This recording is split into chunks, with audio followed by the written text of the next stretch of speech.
دعاؤں میں رونا۔ ہر کسی کے پاس سب کچھ نہیں ہوتا۔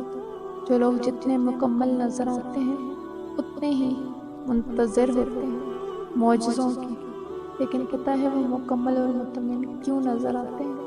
کیونکہ انہیں اللہ سے اپنے تعلق چٹانوں کی طرح مضبوط رکھے ہوتے ہیں۔ انہیں یقین ہوتا ہے وہ دعاؤں میں رونے والے ہیں۔ لوگ کیا کہتے ہیں اس بات سے انہیں فرق نہیں پڑتا۔ یاد رکھنا اور یاد رکھنا جیسے ایک مرد کو زبان دراز عورت نہیں پسند، ویسے ہی ایک عورت کو بلند آواز بےعزتی کرنے والا مرد نہیں پسند۔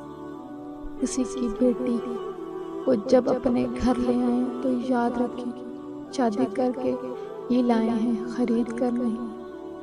جیسا مرضی سلوک کیا جائے وہ آپ کے اچھے سلوک اور عزت کی حقدار